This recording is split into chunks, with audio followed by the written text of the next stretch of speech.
Hello. Uh, we're going to work through the second example of section 1 of chapter 6. This chapter is about integration, and we just introduced antiderivative in the rules of integration in this section. So we're going to use the basic integration rules to find the indefinite integral of some functions. So in this example, we need to do the indefinite integral of square root of x plus 3 of x minus 2 times e to the x. The rules for antiderivatives or for indefinite integrals are just the backwards of differentiation. So so whatever we have the rules for derivatives, we have a corresponding rule for integration. We just apply the rule backwards. So for example, we have the rules for power functions that we call the power rules in differentiation. So we have a power rule for power functions also in integration. We just do the opposite or backward from the differentiation.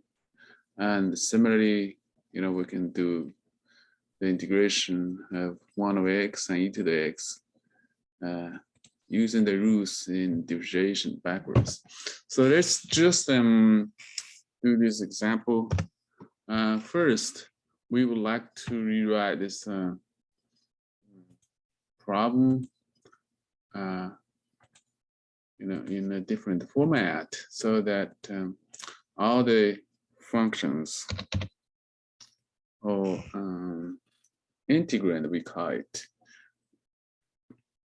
in the problem are written in the standard format that we can apply the rules of integration. So for example, we have 3 terms in this problem for the integrand. The first term is square root of x. We have the power rules that applies to all power functions. And we know the square root is also a power function with power half. So we can use the power rule, but first we need to rewrite x, the square root of x as x to the half power. All right, and then we have 3 of x, and we can break it up as 3 times 1 of x, because we have the rule for the 1 of x for integration, and then we can apply the rule if we write in this form. So, and then 2 times e to the 2x also we can write explicitly as 2 times e to the x. Okay. Now I'm going to apply the rules term by term.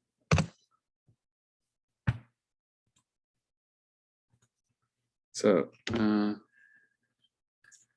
for the first part of this integrand, first we can break up these 3 terms into 3 integrals. So we can rewrite x to the half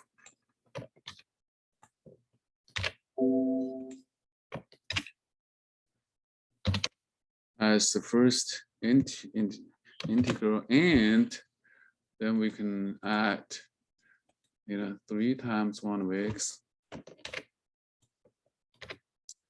as the second one, and then minus the integral of 2 times e to the x as the third integral. And then now we can just apply the rules for integration term, for each integral. So the first integral is the x to the half. So according to the power rule for integration, the integral of x to the n is equal to x to the n plus 1 over n plus 1. In other words, you just add the exponent by 1 and divide the exponent by 1. So the exponent n here is half. So we're going to add this exponent half. 1, okay. And then we just divide this thing by half plus 1, okay. So this is the power of integration, as I said. So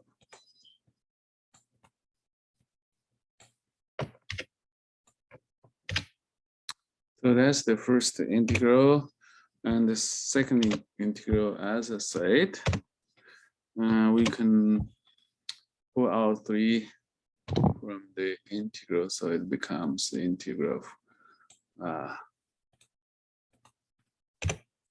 1 over x, okay.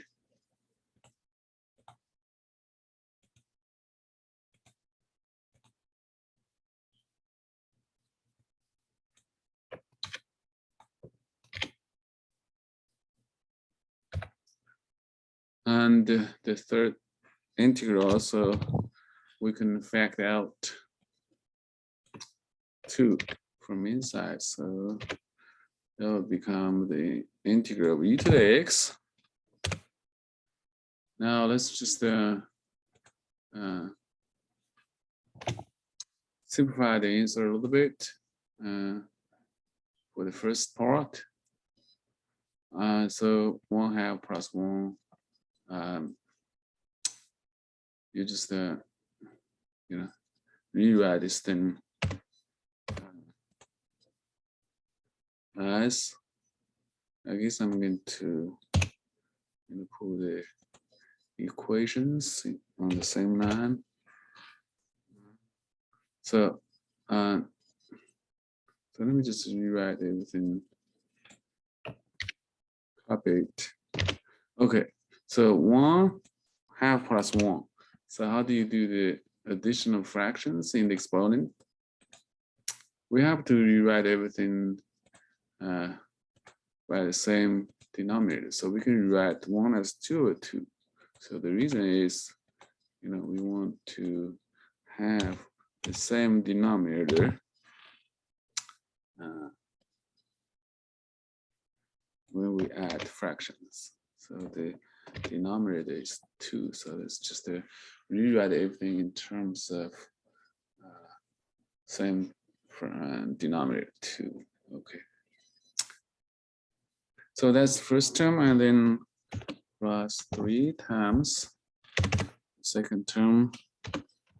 The antidute, or the integral of 1 over x, is just natural log of absolute x. Okay.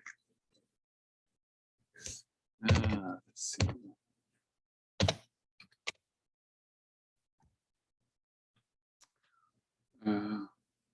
Absolute x. Okay. So pay special attention to the absolute sign here.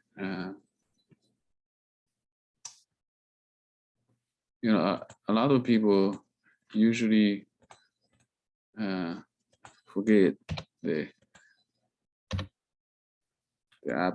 absolute sign. Okay.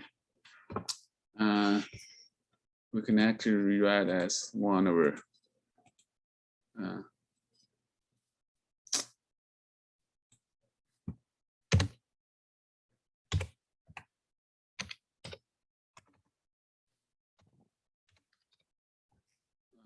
1 over absolute x, okay, instead of absolute 1 over x, okay. They're the same, but usually we write it in this way, okay. So it's not just it's not just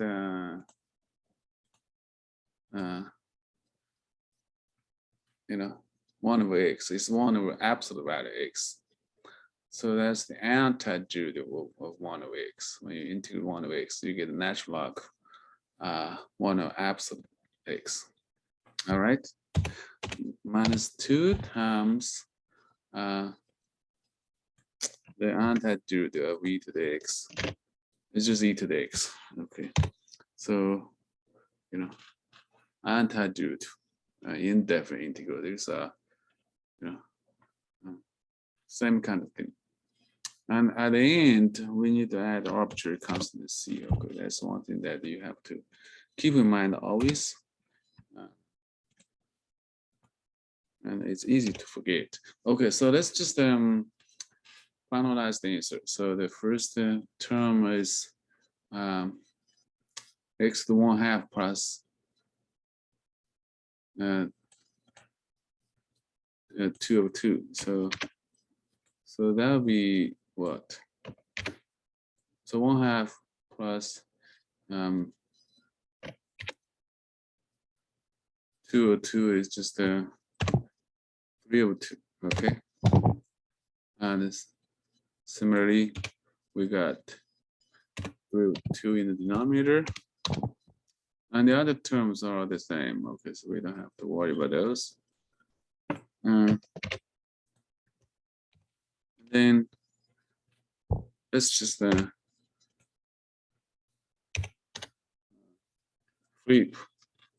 3/2. So when you divide by a fraction, you just flip it.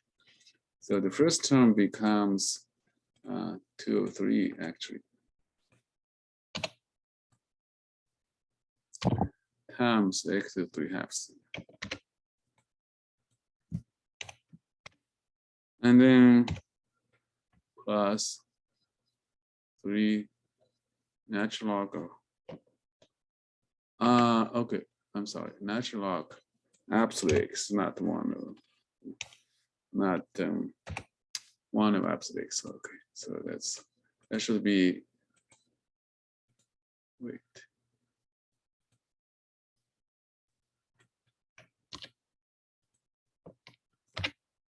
Absolute natural, my natural log of absolute x. Okay. So then the final answer is just 2/3 x to 3/2 plus 3 natural log of absolute x minus 2 e to the x plus c. So that's the final answer.